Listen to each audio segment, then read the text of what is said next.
Thousands of years ago, the first man discovered how to make fire. He was probably burned at the stake he had taught his brothers to light, but he left them a gift they had not conceived, and he lifted darkness off the earth. Throughout the centuries, there were men who took first steps down new roads, armed with nothing but their own vision. The great creators, the thinkers, the artists, the scientists, the inventors, stood alone against the men of their time. Every new thought was opposed. Every new invention was denounced. But the men of unborrowed vision went ahead. They fought, they suffered, and they paid, but they won. No creator was prompted by a desire to please his brothers. His brothers hated the gift he offered. His truth was his only motive. His work was his only goal. His work, not those who used it. His creation, not the benefits others derived from it. The creation which gave form to his truth. He held his truth above all things and against all men. He went ahead, whether others agreed with him or not, with his integrity as his only banner.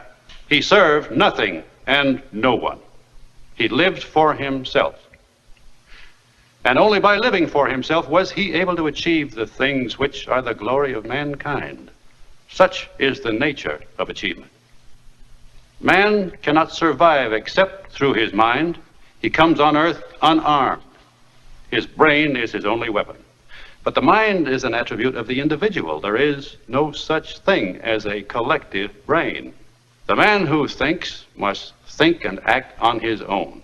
The reasoning mind cannot work under any form of compulsion. It cannot be subordinated to the needs, opinions, or wishes of others. It is not an object of sacrifice. The Creator stands on his own judgment.